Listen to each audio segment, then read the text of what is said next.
control network is discussing. So with the recent guidance that we put out, as you know, we put out guidance on a fabric mask and the layers and the materials that can be used to build and to make an effective mask. What's important about the mask is not only the materials that are used, but also the way that it actually covers your face in terms of providing that barrier over your nose and your mouth. There is a role for face shields if masks are not available, but that is something that needs to be discussed on where and when that can best be used. But I should remind you that masks alone will not protect you. Face shields alone will not protect you from infection. It's really important that all of the measures, including physical distancing, we know that physical distancing works of at least 1 meter. That is really paramount. It is really important that that is maintained. That hand hygiene, washing your hands with soap and water or an alcohol-based rub, practicing respiratory etiquette, sneezing into your elbow, all of these must remain in place.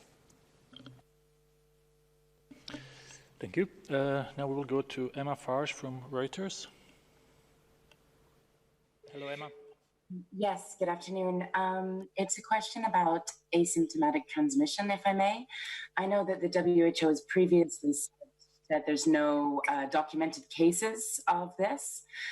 We had a story out of Singapore today saying that at least half of the new cases they're seeing have no symptoms. And I'm wondering if it's possible that this has a bigger role than the WHO initially thought in propagating the pandemic, and what the policy implications of that might be. Thank you.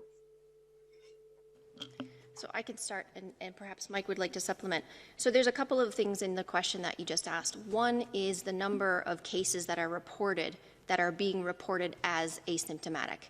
And so we hear from a number of countries that X percentage of them are reported as not having symptoms, or that they are in their pre-symptomatic phase, which means it's a few days before they actually develop severe symptoms.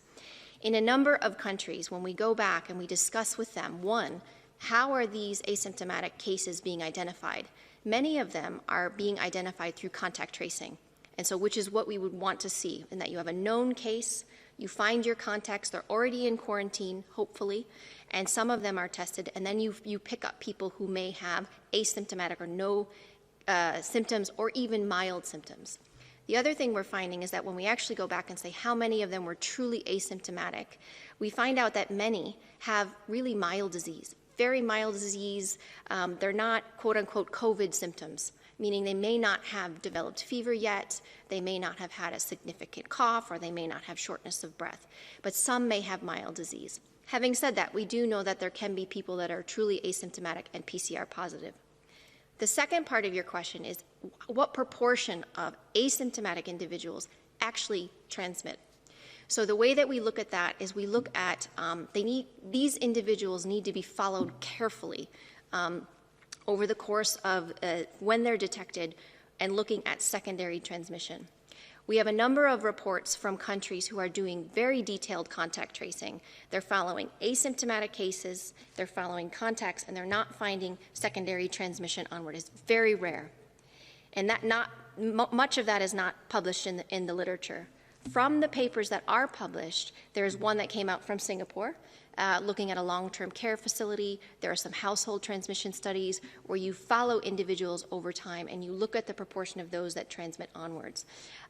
We are constantly looking at this data, and we're trying to get more information from countries to truly answer this question. It still appears to be rare that an asymptomatic individual actually transmits onward. What we really want to be focused on is following the symptomatic cases.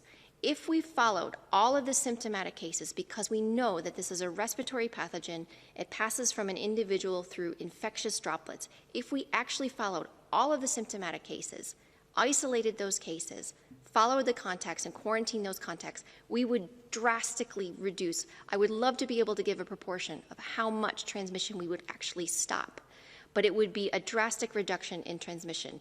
If we could focus on that, I think we would do very, very well in terms of suppressing transmission. But from the data we have, it still seems to be rare that an asymptomatic person actually transmits onward to a secondary individual. Thank you very much. Now we will go to Siddhant Mamtani from India TV. Hello, Siddhant.